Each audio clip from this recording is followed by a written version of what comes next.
cima desse princípio, né? Nesses dias que nós vamos viver, os 21 dias, o tema de Goiânia, né, é igrejando, onde nós queremos valorizar a vida da igreja. O tema é igrejando, valorizando a vida da igreja. A Igreja Videira de Goiânia passou, na verdade, por algumas situações, teve depois o bendito, né, da pandemia, e o pastor Luiz, na reunião de presbitério, conversando, eu estava lá presente, comentou sobre a questão, né, de fazer um tema onde nós queremos alinhar a questão das células, né, onde eles querem treinar, porque há muito tempo também nós não falamos sobre a visão.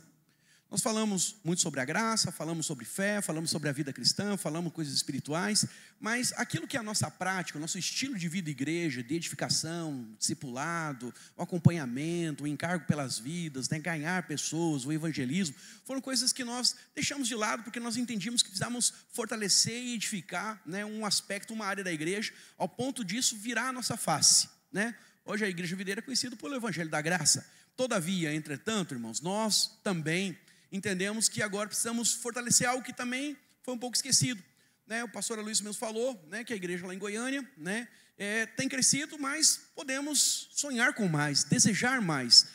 Nesse mesmo embalo nós vamos entrar, né? Porque nós entendemos também que precisamos treinar mais, falar sobre o nosso estilo, fortalecer o discipulado, fortalecer o acompanhamento, o ganhar, né, o treinamento, porque nós sonhamos numa grande igreja aqui em Taguatinga. Amém? Junto com isso, vamos abrir o plano daqui a pouco. Daqui a pouco as 32 cidades aqui em torno, né, fazem parte do DF e do entorno, vão ser alcançadas também. Nós sonhamos, tenho falado isso para os irmãos, tenho falado isso no presbitério, nós queremos ser igrejas de pelo menos 1.000 membros. A menor entre nós terá unção, na verdade, de Benjamim. Amém, irmãos? Então, a verdade, nós queremos que as igrejas se fortaleçam. Por isso, precisamos treinar, precisamos capacitar, né, cada um dos crentes. Se nós olharmos a preocupação dos apóstolos, né, no Novo Testamento, ao escreverem as cartas, ao escrever os evangelhos, cada uma delas tinha um objetivo, né, de reparar a fé, mas também de treinar esses irmãos, a fim que eles pudessem cumprir o propósito pelo qual nós não existimos. Porque a igreja nada mais é do que o corpo de Cristo. Cristo, né, o Filho de Deus, está sentado hoje à destra de Deus Pai. Ele está no trono, amém? Mas o seu corpo somos nós. A obra de Cristo, por meio do seu Espírito, nós é que fazemos. Quando o irmão impõe as mãos sobre você, é o próprio Cristo, porque é o corpo dele, né, te abençoando, declarando, repreendendo, quebrando cadeias, né? Quando na verdade nós oramos pelas pessoas e fluímos os dons não são nossos. Ah, pastor, o senhor tem dom de cura. Sim, já tive experiência de orar por pessoas serem curadas, mas a verdade, irmãos, o dom não é meu, porque todos os dons residem no Espírito Santo, amém? A questão é que você, talvez vamos fluir em áreas, e naquelas áreas Deus vai nos usar como parte do seu corpo, amém, irmãos? Mas no fim, a glória é de Cristo e estamos aqui para cumprir um propósito. Nós não estamos aqui como igreja brincando de se reunir. Nós não temos uma fé vazia, no sentido de estamos aqui fazendo algo religioso só para ter nossa consciência com Deus. Não, nós queremos fazer algo que tenha valor eterno. Amém, irmãos? E aquilo que tem valor eterno é quando nós vemos transformação de vidas. Nós sonhamos com transformação de famílias, de jovens, de crianças, de mulheres, de homens, de idosos. Esse é o nosso sonho. Os nossos olhos precisam estar abertos para esta realidade. Amém, irmãos? Então, ser igreja é muito mais do que você ter uma religião. Ser igreja é você entender que você está conectado com Cristo e com Cristo vamos fazer a obra, que é levar o reino de Deus a crescer. A nossa missão, aqui dada, né, pelo nosso pastor, é o DF. Amém, irmãos? Mas vai chegar uma hora que o DF vai ser fechado e nós vamos ter que ir para os confins da terra. Aleluia, né? Então, a verdade é que nós precisamos hoje entender esse propósito, entender essa realidade e caminharmos dentro dessa revelação. Por isso, a importância desse jejum, a importância de você estar conectado com a igreja. Amém, irmãos? Você não apenas ser alguém que vem para assistir um culto, você vem para participar de um culto, porque todo culto fala de entrega. E quanto mais nós nos doamos, nos ofertamos a Deus e damos liberdade para que Ele tome conta, né? O senhorio do Senhor Jesus seja real em nossas vidas, mais graça, mais poder, mais vida, Ele nos usará e também fluirá em nossas vidas. Amém, irmãos? Então, nós vamos falar nesses dias, nesses próximos 21 dias, né, sobre a natureza e o estilo de vida da Igreja de Cristo. Então, nós não podemos também falar desse estilo de vida sem passar pela comunhão e principalmente pela importância de congregar.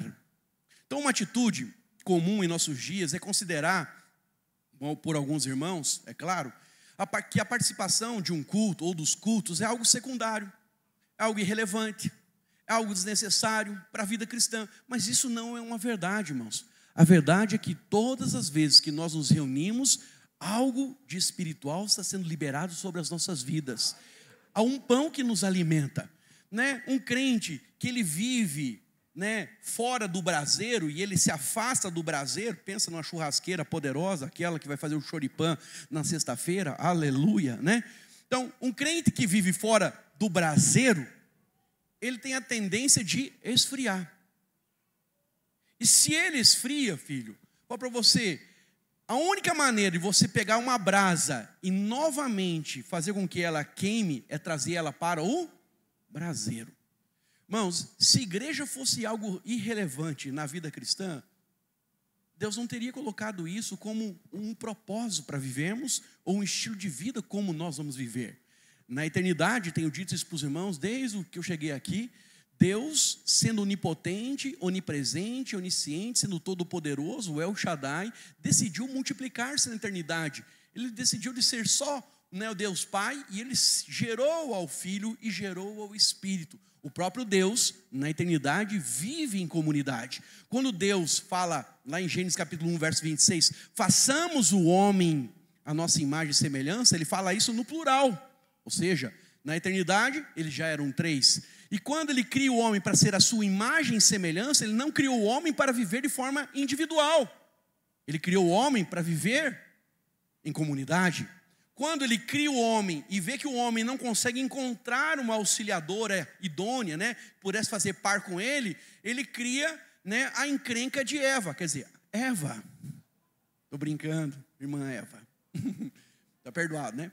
Mas Ele cria, na verdade, Eva, porque não era bom, não é bom que o homem esteja só.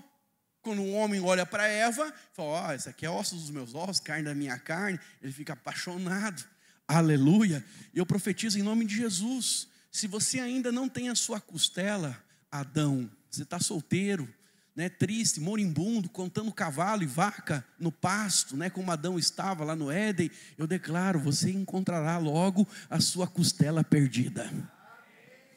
Só os que creem recebem. Amém? Mas veja, irmãos, a verdade é que Deus criou a gente para viver então em comunidade. Nós somos um ser que não fomos criados para viver. Eu não preciso de ninguém. Você precisa sim. Você precisa, né, do motorista do ônibus, você precisa do cara que inventou o chuveiro, você precisa do cara que inventou a cama, você precisa do chaveiro. Irmãos, todos nós precisamos uns dos outros. Fomos criados para viver em comunidade. Então alguém que diz, eu quero viver a minha vida na individualidade. Se a Bíblia é a nossa regra de fé e prática, presta atenção. Nós não fomos chamados para viver de forma isolada, porque na Bíblia você não vai encontrar nenhum eremita espiritual. Todos os homens que foram chamados, ou todos aqueles que foram chamados para se relacionar com Deus, eles foram chamados como família, foram chamados para ter uma equipe, foram chamados para viver em comunidade. Amém, irmãos? Então, eu desconfio de alguém que nasceu de novo, que diz assim, não, eu até gosto na voz de Jesus, mas eu não gosto da igreja. Eu desconfio se essa pessoa diz que nasceu de novo, porque, irmão, falta tanta revelação. Como é que alguém pode dizer que ama a cabeça, mas despreza o corpo? Eu amo tanto a Diana, mas eu só gosto do rosto dela, o corpo dela eu desprezo. Quero casar com a cabeça, mas não quero casar com o corpo. Pode isso?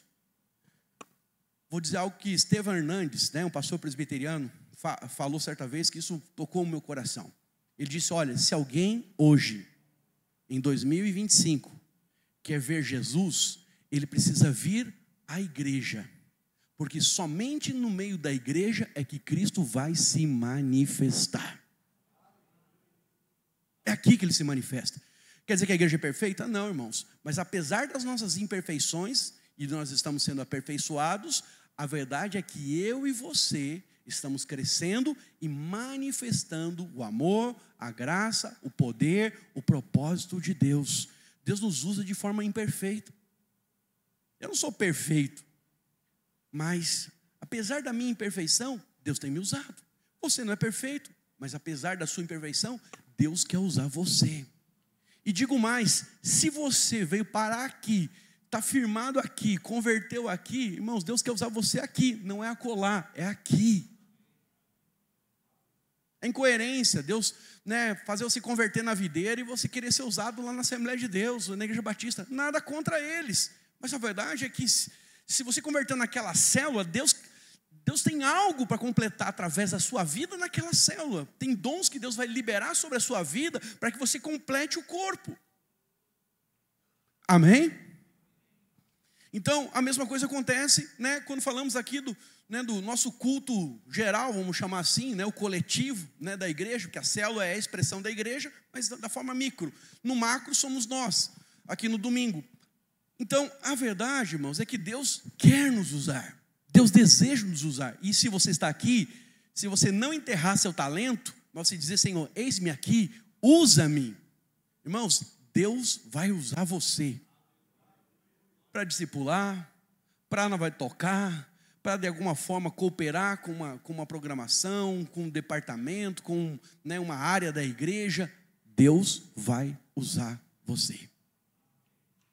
Então, há pessoas que elas negligenciam então a questão da reunião, ou não consideram a participação do culto, a participação efetiva, comprometida com a igreja. Elas acham que isso é desnecessário, acham que isso é relevante, mas esse não era o entendimento dos apóstolos. Mas por que essas pessoas, elas acabam caindo nisso? Elas alegam, elas falam, pastor, eu estou muito cansado. Eu estou indisposto. São visitas, pastor, que chegam no domingo na hora do culto, aniversário, passeio. Irmãos, há muito tempo, ainda quando criança, minha mãe, tinha lá os meus tios, são 5 filhos, e aí tinha um tio lá que tinha o hábito de chegar todo domingo, 5 horas da tarde, e o culto era às 7. 5 horas da tarde ele aparecia lá. Um domingo a minha mãe deu o golpe no culto. No segundo domingo, minha mãe deu o golpe no culto. No terceiro domingo, ela falou, olha, vou falar o nome dele aqui, Gilberto. Já converteu, graças a Deus. Olha, Gilberto, se você quiser ir para a igreja, você será muito bem-vindo lá. Mas eu não vou passar das 6 horas, porque eu tenho que me arrumar e ir para a igreja. Quando minha mãe fez isso, eu até fiquei chateado, porque eu era criança, eu queria assistir os Trapalhões 7 horas da noite. Mas algo foi transmitido ao meu coração, porque o que eu percebi é que minha mãe não negociava culto. Fez isso uma vez, fez isso 2 vezes, mas na terceira, não. E eu cresci com essa mentalidade, ao ponto, na verdade, de quando comecei a pastorear, minha sogra, ela é uma mulher de Deus, uma benção, mas ela tinha o hábito de marcar as coisas no sábado, às vezes na quarta-feira. E aí eu comecei a faltar, e eu sei que ela começou a ficar chateada. Daí, para perder a chateação, eu lembro, no comecinho do ministério, não sei se ela vai lembrar, ela assiste toda segunda-feira, mas, não sei se ela vai lembrar, mas aí eu chegava com flores, um vasinho de flor, chegava lá pedindo perdão, que a coisa toda, porque eu não fui lá na festa, no evento da família. Mas chegou um momento da minha vida que eu tive que falar, na verdade, tanto para minha mãe, para minha sogra, para o meu pai, para os parentes, para todo mundo que de alguma forma marcava alguma coisa. Falou, se você marcar algo na hora, na verdade, do culto, na hora, na verdade, que eu estou comprometido com Jesus, te amo muito, mas a minha opção é Jesus. E eu creio que Deus me abençoou, não por causa da minha obra, mas é porque, simplesmente, porque eu decidi por Ele, colocando Ele em primeiro lugar, eu fui alimentado, eu não me distraí com outras coisas, e Deus foi me instruindo, me abençoando, acrescentando coisas, porque a cada reunião tem algo da parte de Deus que Deus libera sobre a sua vida. Então, eu diria para você, esse era o entendimento, esse, na verdade, não era o entendimento dos apóstolos, né? Lá em Atos, capítulo 5, verso 42, diz assim: e todos os dias, no templo e de casa em casa, não cessavam de ensinar e pregar a Jesus Cristo, a Jesus o Cristo. Amém, irmãos? Então veja, todos os dias, no templo e de casa em casa. Esse era o estilo de vida. Então, se você for para Atos 2, 46, projeta para mim lá, Atos 2, 46, fala que eles se reuniam diariamente também, e ali se liberava um grande poder espiritual naquele ajuntamento da igreja. Olha o que diz lá, Atos 2, 46, diz assim: diariamente perseveravam unânimes no templo, partiam o pão de casa em casa, tomavam suas refeições com alegria e singeleza de coração, louvando a Deus, contando com a simpatia de todo o povo. Enquanto isso, acrescentava-lhe o Senhor aqueles que iam sendo salvos. Olha que coisa poderosa, irmãos. Então, a verdade é que aquela igreja, ao se reunir, né, todos os dias, eles estavam ali desfrutando de Cristo, e o Senhor ia acrescentando a eles. Se você voltar lá para o 42, você vai perceber em diante que o Senhor fazia maravilhas, sinais e maravilhas aconteciam no meio da igreja. Irmãos, quando nós nos reunimos como igreja, sinais e maravilhas podem acontecer.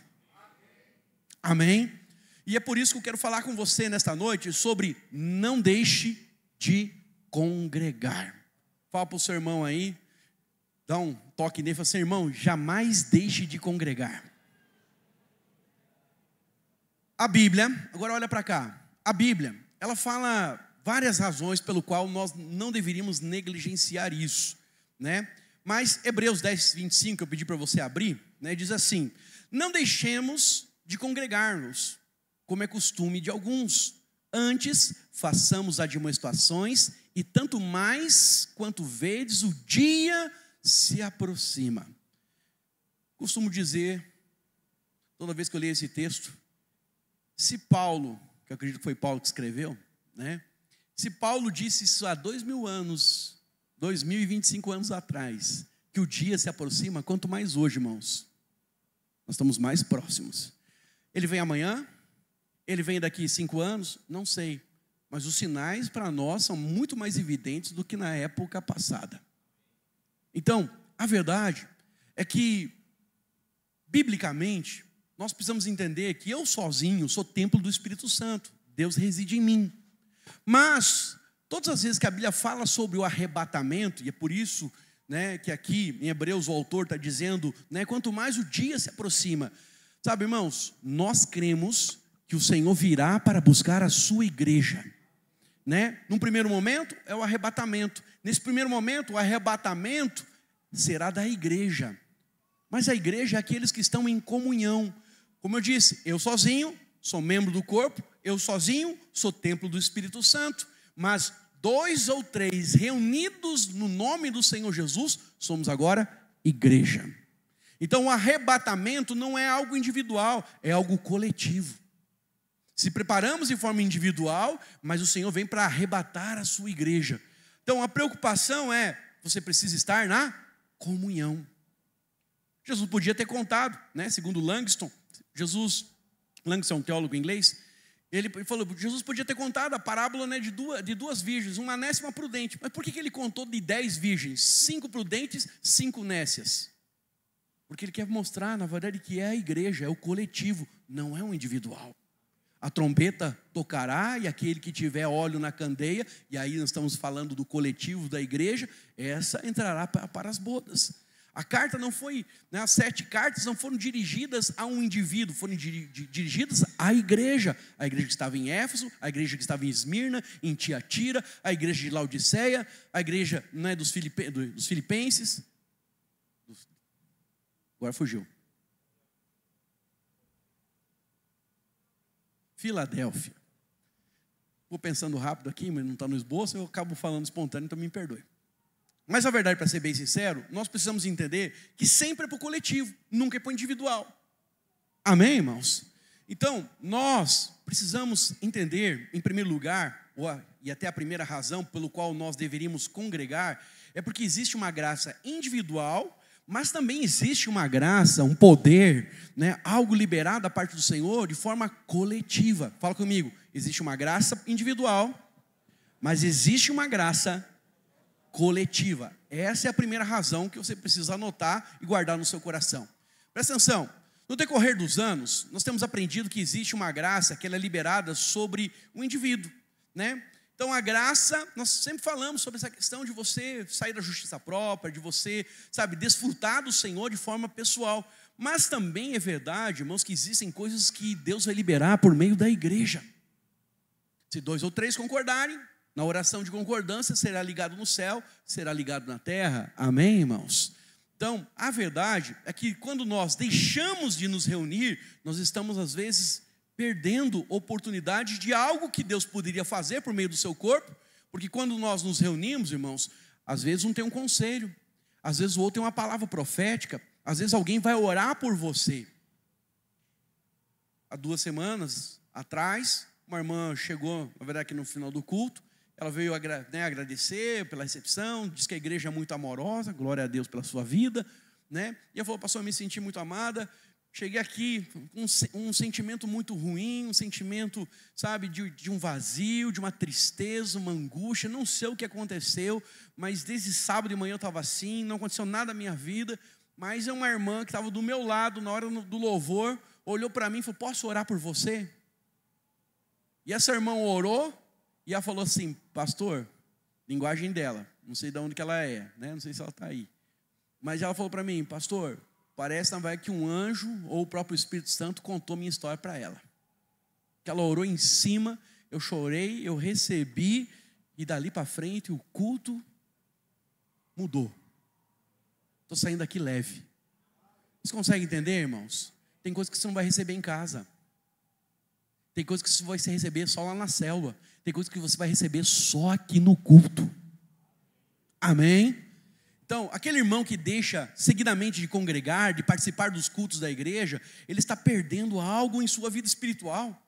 Ele deixa de se reunir, às vezes, pensando, é só questão de um culto, é só mais um culto. Mas deixa eu dizer algo para você, às vezes isso é uma postura arrogante, você pode não perceber, mas isso às vezes pode ser arrogância espiritual. Por quê?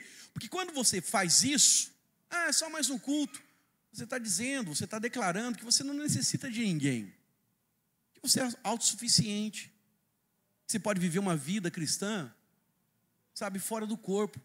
Mas nós sabemos, irmãos, que Deus resiste ao soberbo, mas dá graça aos humildes. Então, quando você vem para o culto, para ser abençoado e para abençoar, essa é a postura pelo qual Deus vai manifestar na sua vida. Deus quer usar pessoas, Deus quer usar você. Então, como eu falei, quando nos reunimos, Cristo está presente entre nós. Então, quando nós estamos reunidos também como igreja, outra realidade que acontece é que nós recebemos proteção. Bom, quantas vezes você está com ideias absurdas, meio loucas, estapafúrdias, querendo tomar decisões, chega aqui emocionado, como diz lá no mundo lá fora, chega emocionado, e aí quando você vem aqui, o Espírito Santo larga uma palavra, quer no cântico, quer na pregação, a palavra vem e cala no seu coração, você fala, cara, não vou fazer isso. Nossa, é bobeira. Esse é o caminho, é para lá que eu vou. Eu acredito, como diz uma irmã, às vezes tem gente que vem para o culto e a sepultura dele é fechada, sabia disso?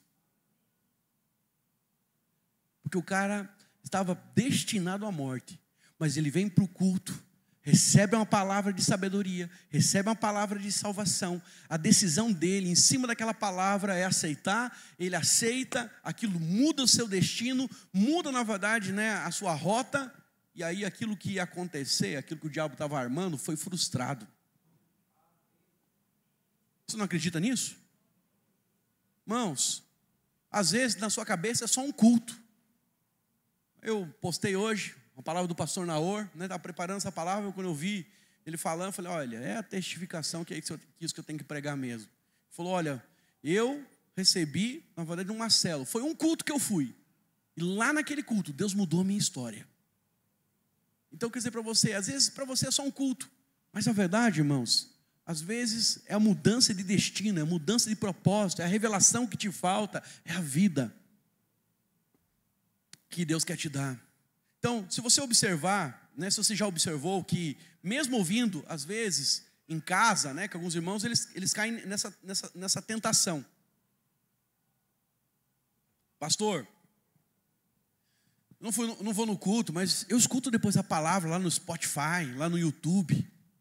Irmãos, a direção bíblica, a palavra dada pelo Espírito Santo em Hebreus é: não deixemos de congregar.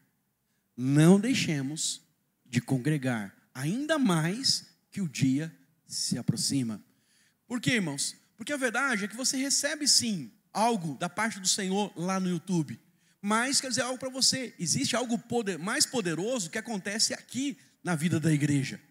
Então, sabe, a verdade é que alguns irmãos têm até pensado, né, alguns pastores, eu vi comentando sobre isso, a igreja virtual depois da pandemia. Irmãos, o YouTube é uma benção, fazer reunião às vezes online é necessário, mas nada substitui do que você tocar no irmão, olhar olho no olho, sentir o bafo do cara, né? E com isso também fluir no poder. Que quando nós nos reunimos, sabe, isso fala de algo poderoso, porque quando nos reunimos, Cristo ali está. Amém, irmãos?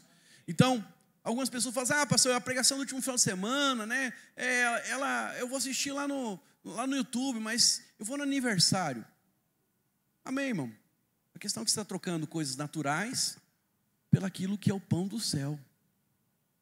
Coloque Deus em primeiro lugar e você vai perceber que coisas começam a acontecer, não por causa da obra, mas por causa do coração, da fé e principalmente do alimento que você vai receber. Amém, irmãos? Então, uma palavra ouvida em um ambiente impróprio, ela não produz resultados espirituais e duradouros. Então, muitos acham que não ir ao culto, escutá-la pelo Spotify, né, ela vai ter o mesmo efeito, mas não tem. Quando nos reunimos, 3 coisas que eu preciso que você grave.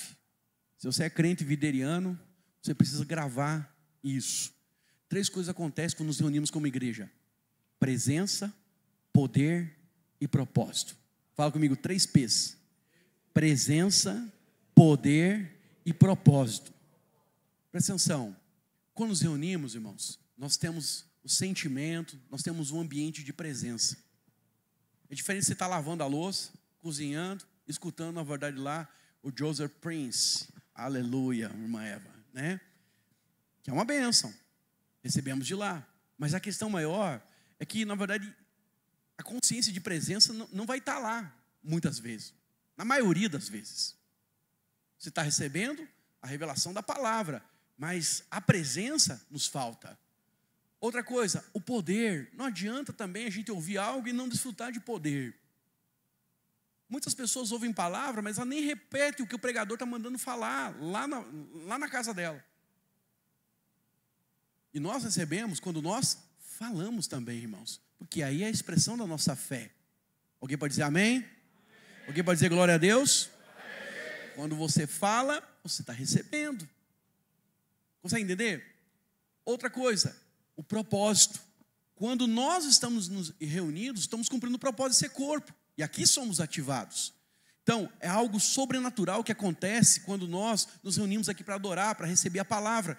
Então, aquela atitude unânime do nosso coração focado nas coisas do céu, libera fé e principalmente traz sobre nós agora a presença, o poder e o propósito. E aí nós vamos ver as manifestações do Senhor. É a hora que a revelação vem, é a hora que a bênção se manifesta, é a hora que aquilo que viemos buscar ou estamos precisando, o Senhor libera sobre nós. Então, participar dos cultos, irmãos, não deveria ser uma prática, né, casual, mas deveria ser algo determinado em nossas vidas. Mateus capítulo 5, verso 33, diz lá, 5:33? Não.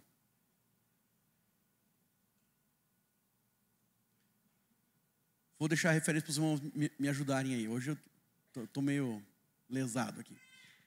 Mas a verdade é o seguinte, diz assim: seja o vosso sim, sim, e o vosso não, não. É Mateus 5 alguma coisa. Me ajuda aí. Mateus 5 fala: seja o vosso sim, sim, e o vosso 3? 5:37. Amém? Então, Mateus 5:37 diz: seja o vosso sim, sim, e o vosso não, não. Presta atenção. Quando nós somos homens de palavra, nós precisamos andar pelo sim e andar pelo não. O talvez é o que sempre vai gerar bagunça em nossa vida. Então Jesus disse, seja o vosso sim, sim, e o vosso não, não. O que passar disso vem do... Então quando é que o diabo entra, irmãos? É sempre na dúvida. É sempre quando nós estamos mal resolvidos com as coisas. Então, quando você não tem algo resolvido, você sempre fica, sempre decidindo na hora. Irmãos, precisa ser resolvido, tem coisas que você não abre mão. Todo dia de manhã eu vou orar. Todo dia de manhã eu vou ler a Bíblia. Se eu tiver que acordar 15 minutos antes, é isso que eu vou fazer. Sabe? Pense comigo. Ser resolvido, ser uma pessoa de sim, uma pessoa de não, é ter uma resolução clara daquilo que você vai fazer. Agora, quando você deixa para decidir na hora, o maligno sempre vai ter vantagem. Por que a gente não consegue ter disciplina nas coisas? Porque a gente não resolveu que aquilo é prioridade e é importante em nossas vidas. Então, eu diria aqui a você, participar na verdade dos cultos, participar das células, estar em comunhão com os irmãos, não negociar as coisas que são espirituais, elas produzem um efeito poderoso em nossas vidas. Precisamos ser resolvidos. Tem coisa que a gente não deveria negociar. Amém, irmãos? A segunda razão do porquê nós precisamos congregar é que não há igreja sem comunhão. Veja, no Velho Testamento, o povo se reunia para adorar em uma tenda, na tenda da congregação, ou na tenda da comunhão. Quando o povo estava ali, era na verdade Israel, congregado, recebendo a presença do Senhor. Da mesma forma, no Novo Testamento, quando nós nos reunimos, irmãos, aqui vira a tenda da presença, onde Deus vai se manifestar. Por isso o apóstolo diz, não deixemos de congregar como é costume de alguns, antes façamos admoestações, mas vede o quanto mais o dia do Senhor se aproxima. Então, por que a pessoa deixaria de ir ao culto da igreja? Naturalmente, algumas pessoas elas estão impedidas de se locomoverem, algumas pessoas podem estar incapacitadas fisicamente, podem ficar doentes, Mas a verdade é que uma parte, ela prefere muitas vezes negociar, ela prefere assistir, ela prefere se distrair, ela prefere, na verdade, abrir mão daquilo. Por que isso acontece? Primeiro, porque não tem uma vida resolvida. A segunda é que não entendeu a importância. Algumas pessoas, lá em casa, não algumas pessoas, é o pensamento, porque hoje a gente tem coisa que não chama mais de pecado, a gente chama de outra coisa. Então, por exemplo, algumas pessoas falam, minha filha, meu filho fala, ô fulano, faz isso. Eu estou cansado. Sábado, 11 horas da manhã. Mas você foi trabalhar? Que hora você acordou? Aí a pergunta é, está cansado? Está puxando 50 sacos de cimento de 50 quilos lá na portaria do condomínio? Não. Só está o quê? Com preguiça. Tem gente que domingo ele fala, estou cansado. Está cansado, irmão? Você bateu uma laje? Eu entendo se não vir no culto porque você pegou o sol de Brasília, 32 graus na moleira e bateu uma laje. Não era o melhor dia, mas eu te entendo. Mas às vezes, irmãos, nós damos a palavra de cansaço para aquilo que é preguiça. E preguiça é pecado. É algo que não deveria fazer parte da vida de um crente vencedor. Se você quer ser um vencedor, você tem que eliminar isso na sua vida. Por quê? Porque na segunda-feira você vai levantar também cansado. Mas a minha pergunta, você vai trabalhar ou não vai, irmão? Sim ou não? Sim, entendeu? Então, e se você tem uma prova na faculdade, você vai ou não vai para a faculdade? Vai. Então, veja, irmãos, não se permita, entenda o seguinte, o diabo, ele trabalha com a nossa mente.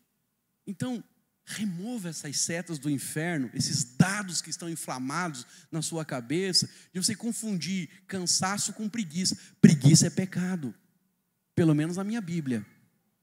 Amém, irmãos? Então, você precisa remover isso. Então, nós sabemos que o próprio Jesus, ele ia à sinagoga. Projeta para mim. Lucas, capítulo 4, verso 16. A Bíblia fala que todos os sábados, Jesus estava ali com os seus discípulos. Então, Lucas 4, 16 diz: indo para Nazaré, onde fora criado, entrou num sábado na sinagoga. Entrou num sábado. Então ele foi um sábado só, irmãos? Irmãos, estão aí? Olha o que o texto diz. Na sinagoga, segundo era o quê? E levantou-se para ler. Então, nem faço menção àqueles que não vão, na verdade, ao culto, porque estão seduzidos pelas coisas do mundo. Acredito que isso você já venceu em nome de Jesus. Amém? Outros estão embriagados, né? Estão distraídos com as coisas, né, deste século. Mas, irmãos, precisamos entender que o diabo sempre vai oferecer a nós um cardápio de coisas sedutoras para impedir que eu e você venhamos receber da mesa do Senhor. Então, compete a mim e a você, e essa é a obra que não é a graça que vai fazer, é você que tem que fazer, dizendo não. Eu não aceito o comodismo, não aceito, né, ser descomprometido. Não, eu vou ser um crente fervoroso, vou ser um crente comprometido. Eu estarei sempre apto para receber da parte do Senhor. Então, nós precisamos de uma geração de crentes comprometidos. Nós precisamos de homens e mulheres consagrados. São esses os crentes que vão vencer. Então, não sei se você sabia, né, que os discípulos, eles se reuniram durante 10 dias de forma ininterrupta, né, em oração, para receber aquilo que o Senhor tinha dado a eles. Olha, não saiam enquanto vocês não forem revestidos pelo Espírito, ou do Espírito Santo.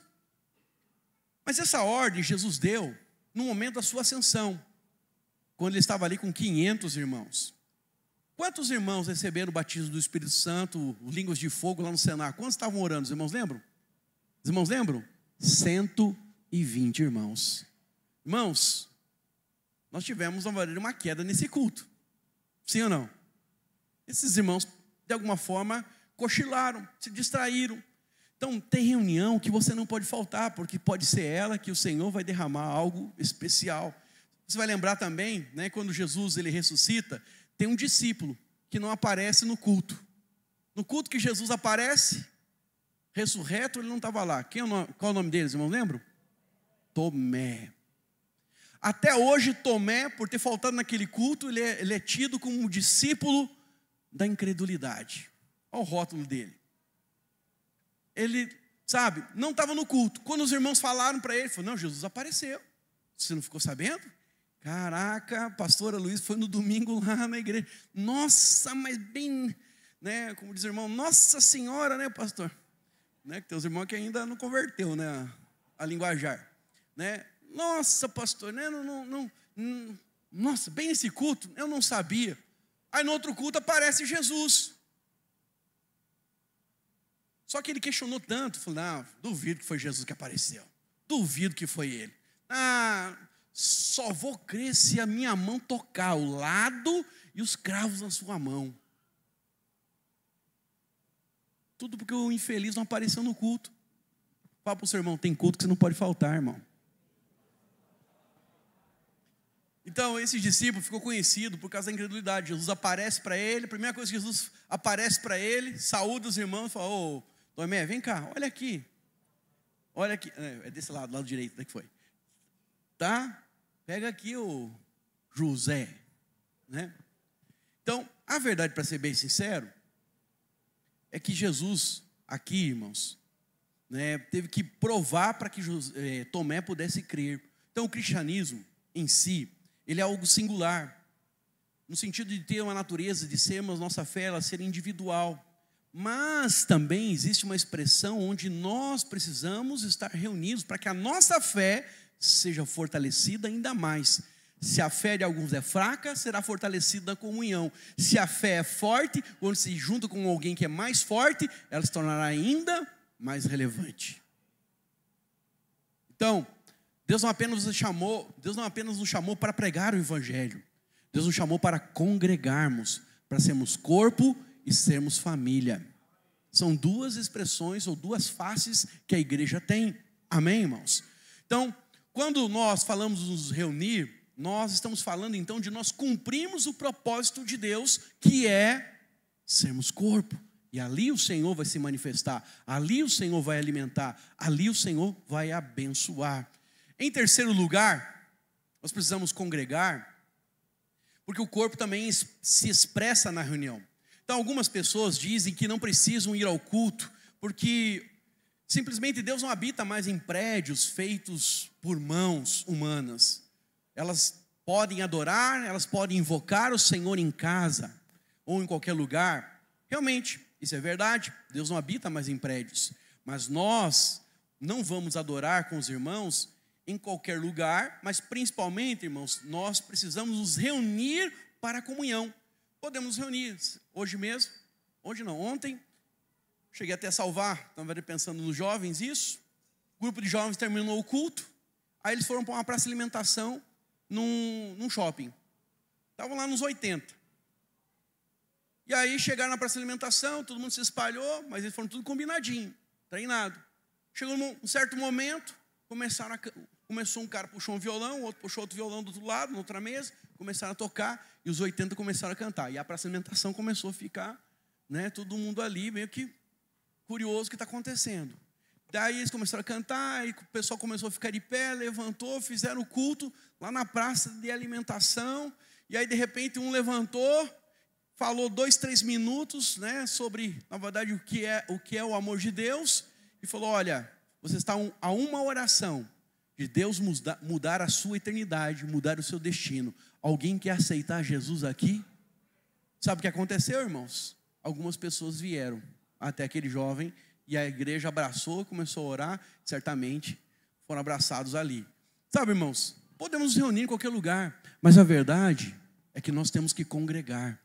Realmente Deus não habita aqui nesse galpão. Não sei o que era antes, não sei o que vai ser depois, porque um dia nós vamos sair daqui, amém, irmãos? Amém, irmãos?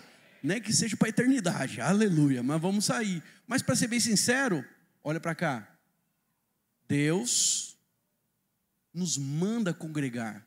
Agora que estamos aqui reunidos no nome do Senhor Jesus, Deus está presente, Deus está fazendo, e eu sei que Deus está falando com muita gente aqui. Então, Deus está operando.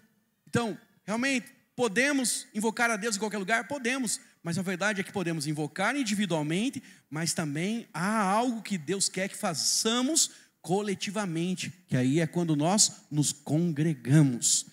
Nós precisamos lembrar do Salmo 122, que diz: alegrei-me quando me disseram, vamos à casa do Senhor.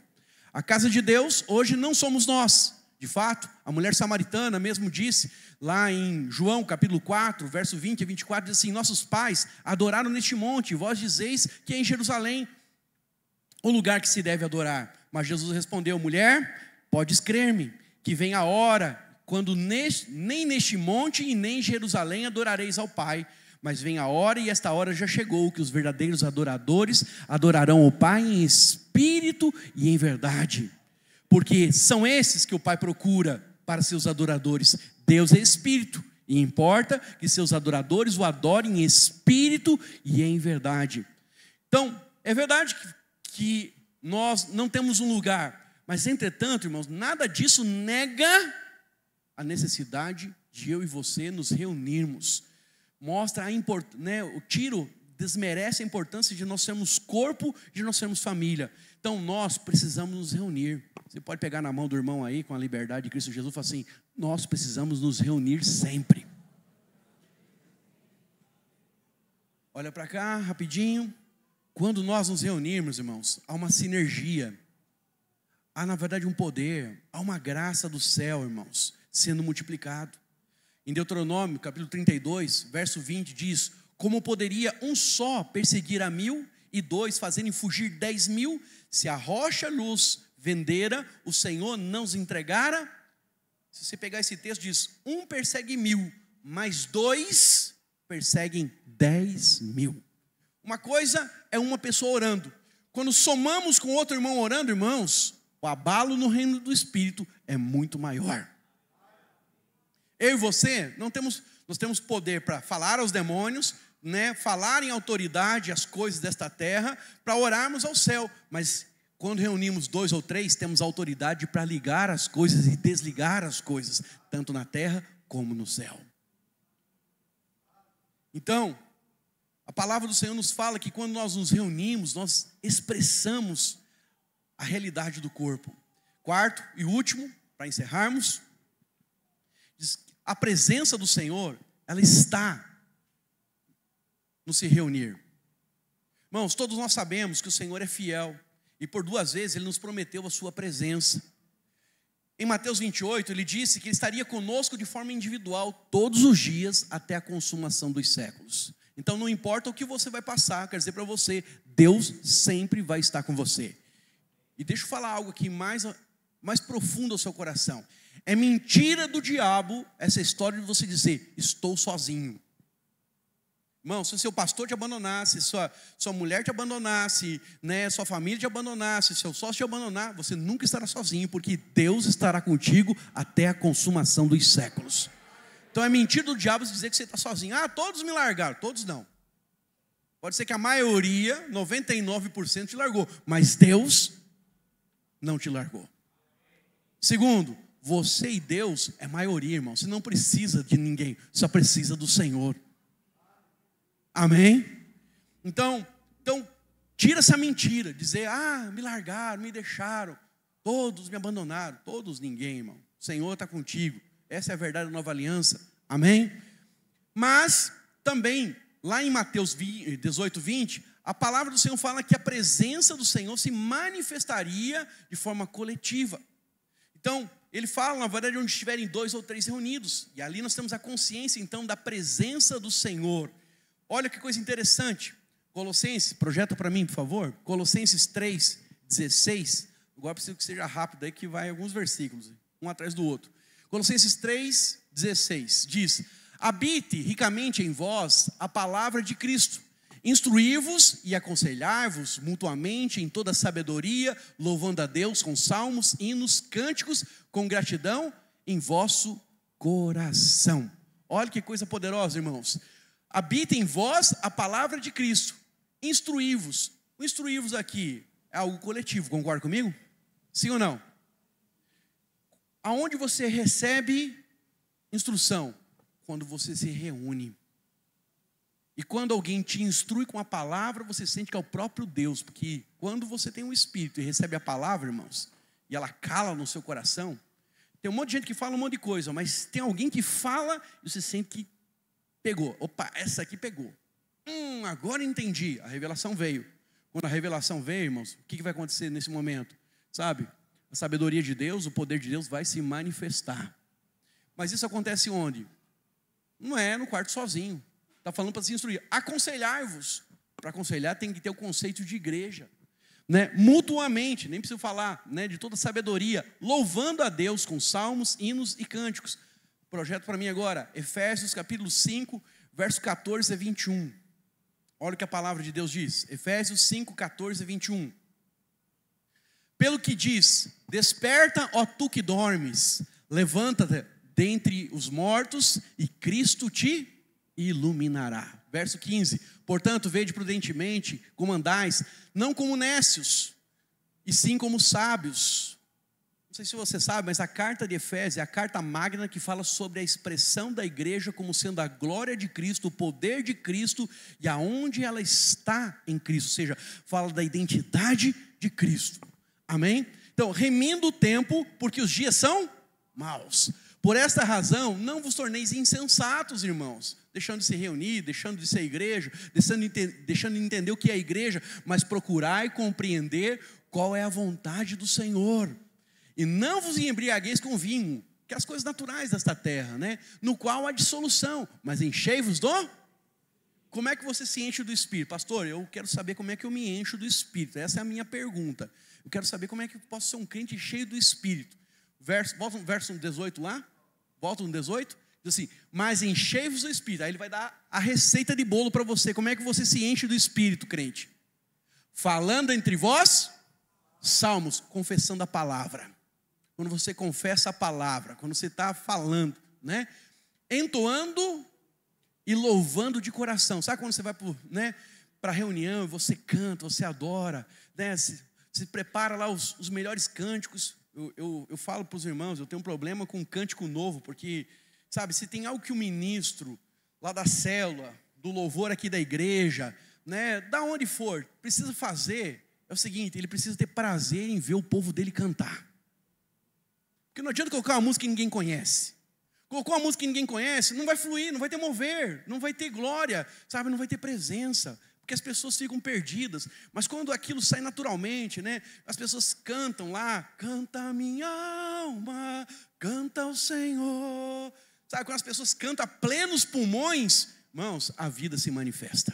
As pessoas se enchem de fé, alguém impõe as mãos, alguém libera uma palavra, alguém confessa a palavra, irmão, vai ter poder ali, vai ter glória ali, vai ter vida ali.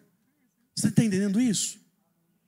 Então, né, diz lá, entoando e louvando de coração, com hinos e cânticos espirituais. Aleluia. Sabe o que são cânticos espirituais? É quando o louvor começa a fluir, né? O povo está incendiado, que nem estava hoje. O louvor foi uma glória, irmãos. Quando falo mal, mas quando falo bem, né?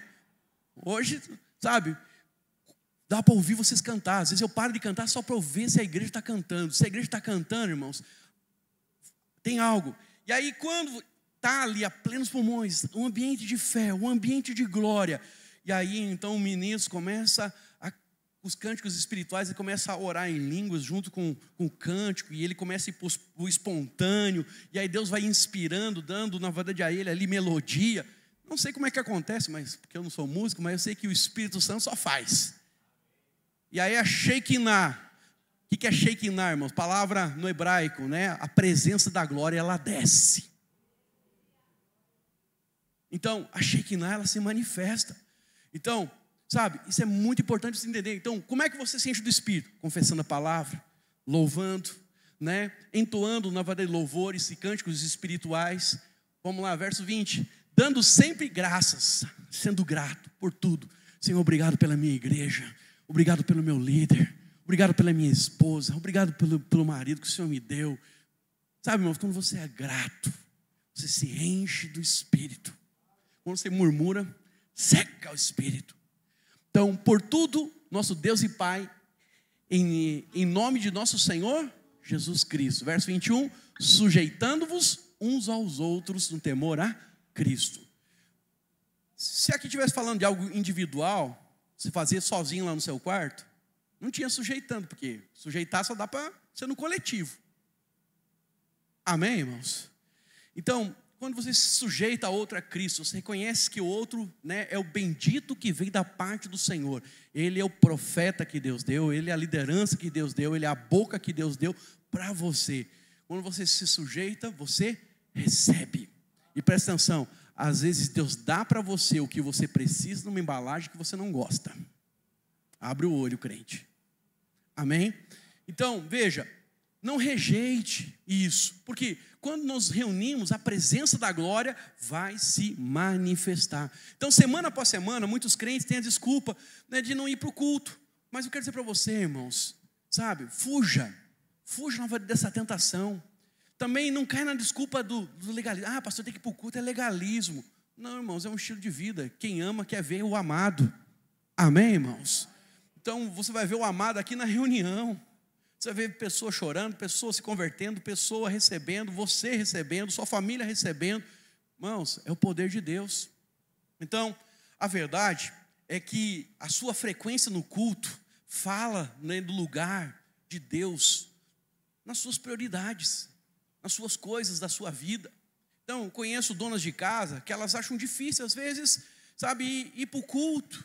Ah, pastor, é tão difícil ir para o culto, né, no domingo à noite, porque, sabe, domingo tem que limpar a casa, domingo tem... Mano, deixa eu falar para você, você vai morrer, essa casa vai ficar.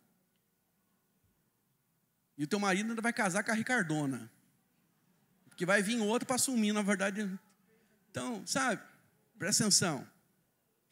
Porque quem morre, irmão, entenda algo. Se você morrer, você não é viúvo, você é solteiro. Viúvo é quem morre, porque esse não vai poder casar mais. Mas presta atenção, às vezes as irmãs têm tanto zelo pelas coisas naturais e esquecem que as coisas espirituais precisam ter mais valor. Deus nos ensina. Jesus disse, né? Mas buscai em primeiro lugar o reino de Deus e a sua justiça, e todas estas demais coisas vos serão acrescentadas. Primeiro vem o reino, primeiro vem a justiça, depois deixa que o Senhor vai acrescentar, e Ele vai acrescentar uma empregada, uma diarista, Ele vai mudar os móveis, Ele vai abençoar você, porque você com Jesus, filho, você tem tudo. Deus te promove, Deus te abençoa, Deus te prospera, Deus faz. Agora você sem Jesus, você fica ali na força do braço, querendo zelar por aquilo que, sabe, vai ficar para alguém um dia. Não troque aquilo que é temporal por algo que é eterno. Não aposte a sua vida naquilo que vai falir, irmão. Esse mundo aqui vai falir. Coloque a sua riqueza, coloque a sua vida nas coisas do céu, porque essa tem garantia. Amém, irmãos? Então, as irmãs falam, pastor, tem que cuidar da casa. Não, irmão, entendeu? Reúne a família, todo mundo ajuda, dá para fazer, mas sabe, esquece. É o dia do Senhor, dia da célula, dia, na verdade, do culto, dia, na verdade, quem sabe, uma conferência. Amém, irmãos? E é por isso que é bom ter, na verdade, muitos filhos também. Faz com a minha mãe, né? Minha mãe lá em casa, eu era, na verdade, o empregado dela, minha irmã era a empregada dela, eu botava a gente para trabalhar, mas domingo era dia do Senhor. Então eu digo para você, às vezes você, pastor, não tenho tempo, mas durante a semana você tem tempo para dança, tem tempo, na verdade, para ir na academia, tem tempo para fazer, na verdade, um curso, tem tempo para estudar, tem tempo para isso. Então não é, sabe, você nunca terá tempo para fazer tudo o que você quer na sua vida, mas aquilo que é importante, aquilo que é prioridade, você vai ter tempo para fazer. Amém? Eu não tenho tempo, seu filho ficar doente, você leva no médico. Sim ou não? Eu não tenho tempo, se caiu o centroavante aqui, você vai parar o que está fazendo e vai no dentista. Vai ou não vai, irmão? Então para com essa história, você está se enganando. O diabo está mentindo na sua cara e você está pegando na verdade disso. Então, seja uma pessoa resolvida. Coloca Deus em primeiro lugar e deixa que Ele te exalte. Amém? Então, como é que você prioriza o seu tempo? Coloca na verdade o seu tempo naquilo que é do Senhor, naquilo que pertence ao Senhor. E agora, para fazer de conta que nós estamos encerrando, fica de pé.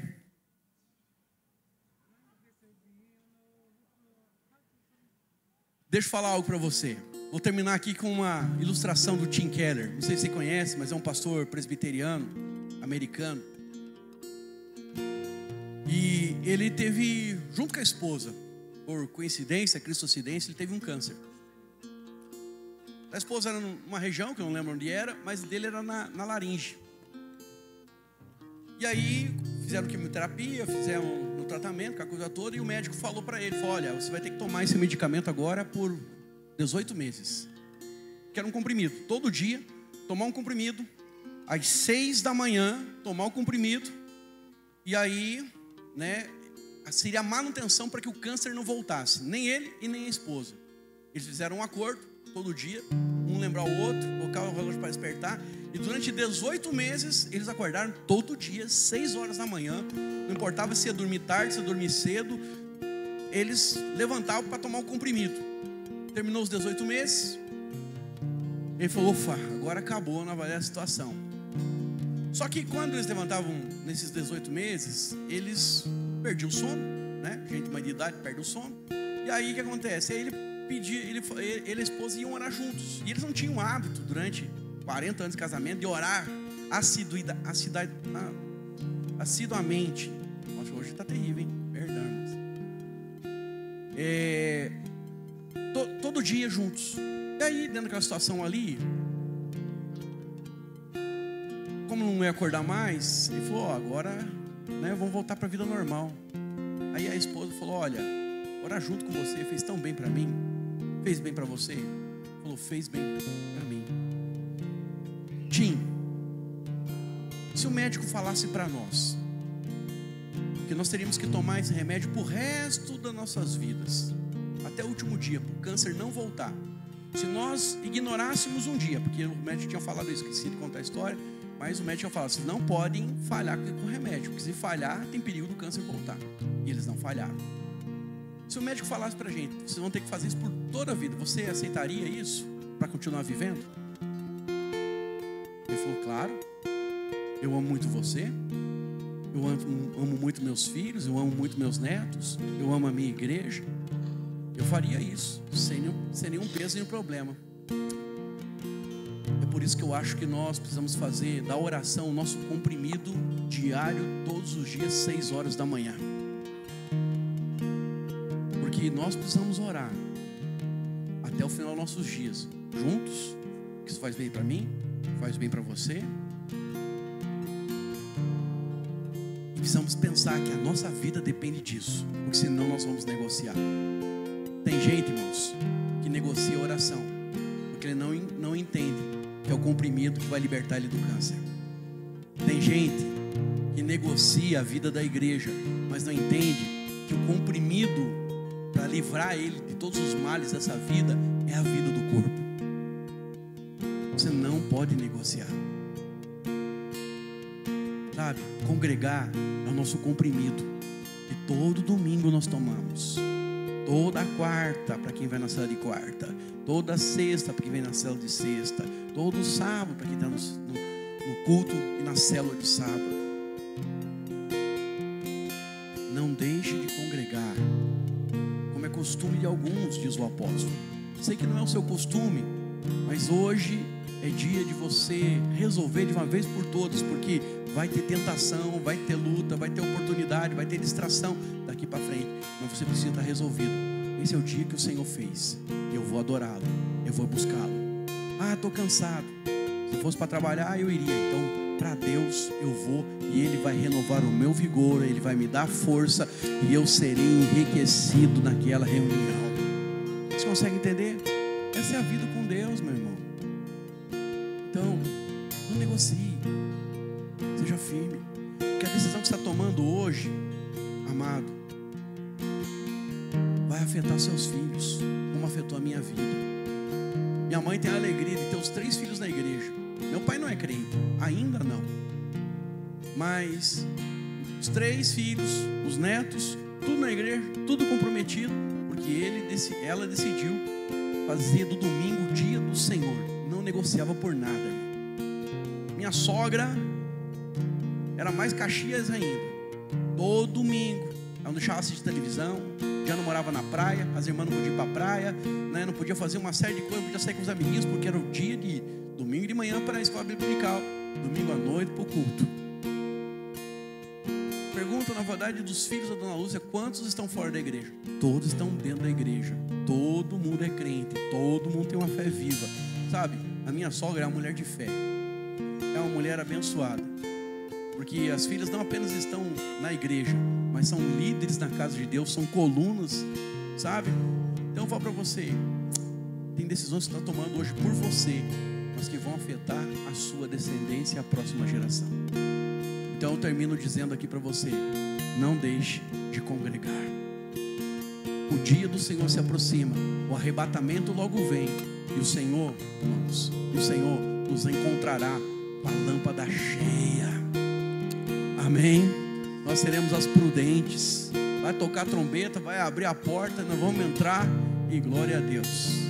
E você que ficar, cuida bem da igreja, e aguenta bem os 7 anos, que nós vamos estar desfrutando. Está amarrado. Amém, amados? Então, estenda suas mãos assim, à frente, e fala assim comigo: Senhor Jesus, eu quero levar uma vida de integridade, de compromisso, sendo usado pelo Senhor. Não apenas quero suas bênçãos, mas quero também, Senhor, ser canal de bênção, de poder, de graça sobre a vida dos meus irmãos. Dá-me novos dons, me leva para o próximo nível, traz sobre mim a restituição de todos os meus dons. Eu quero, Senhor, ser instrumento de vida sobre a vida dos meus irmãos. Eu desejo crescer a cada dia mais, recebendo do Senhor direção, luz, revelação, poder do Senhor para abençoar todos aqueles que estão à minha volta, a começar pela minha casa, terminando no meu ministério. em nome de Jesus. Pai, eu quero orar agora, Senhor, clamando pela suficiência do Senhor. Muitos de nós, em algum momento, o Senhor negociou, negligenciou a vida do corpo. Mas hoje, Senhor, nós queremos assumir um compromisso com o Senhor, oh Deus, dizendo que o Senhor é a nossa prioridade. Queremos fazer do Senhor, oh Deus, um motivo de honra, de louvor, de nossa adoração. Que a nossa vida, Senhor, a cada dia seja mais profunda e enraizada no Senhor. Que nada tenha poder de nos tirar da sua presença, Senhor. Que toda distração e tentação deste mundo, Senhor, oh Deus, seja removido. Da mesma forma como Jesus orou para que o Senhor nos livrasse, Senhor, da tentação, nos livra também nesse tempo, Senhor. Pai, nós queremos ser cheios do Espírito Santo. Por isso o Senhor nos usa todas as vezes que nós nos reunimos como igreja, Senhor. Fala conosco lá no nosso quarto secreto, Senhor, Deus. Mas, Senhor, derrama do Teu poder quando nos reunimos como igreja, Senhor. Que a graça do Senhor seja, Senhor, revelada a cada um de nós. Que a bondade de Deus, a Sua bondade, seja, Senhor, uma marca em nossas vidas. Pai, eu oro, Senhor, por aqueles que estão realmente cansados. Traz vigor físico, Senhor. Traz, Senhor, Deus, cura para aqueles que estão enfermos em nosso meio. Pai, traz, Senhor, alívio para aqueles que estão endividados, pesarosos financeiramente, Senhor, ó Deus. E que eles jamais se enganem, Senhor, que é o trabalho que o sustenta, mas sim que é o Senhor. Então prova, Senhor, o sobrenatural, quitando essas dívidas, prosperando esses irmãos, para que eles possam ver que é o Seu braço, a Sua mão, Senhor, agindo sobre a vida deles. Traz alívio ao Teu povo, Senhor, neste tempo, Senhor. Pai, nós nos apropriamos, ó Deus, da aliança que está em Cristo Jesus. Aquilo que está disponível para nós, Senhor, efetiva isso em nossa vida agora, Senhor. Traz a Tua paz, traz o descanso, Senhor. Traz sobre nós, ó Deus, a renovação da nossa força, da nossa paixão. Que a cada dia sejamos nós, ó Deus, ainda mais intensos no Senhor. Queremos cuidar das coisas que pertencem ao Senhor. Então, Senhor, cuida de cada uma das coisas, em cada detalhe, cada pessoa, da nossa família, da nossa vida. É o que te pedimos em nome de Jesus. Oramos pedindo o Teu favor, e que a Tua mão seja sobre cada um de nós, em nome de Jesus. E que a graça do nosso Senhor Jesus Cristo, o amor de Deus Pai e a comunhão do Espírito Santo seja sobre todos nós, agora e sempre. Amém. Deus abençoe você, uma semana abençoada em nome de Jesus. Não deixe de congregar, o Senhor seja contigo. Dá um abraço no irmão da direita, da esquerda. Semana de vitória. Outra vez eu quero me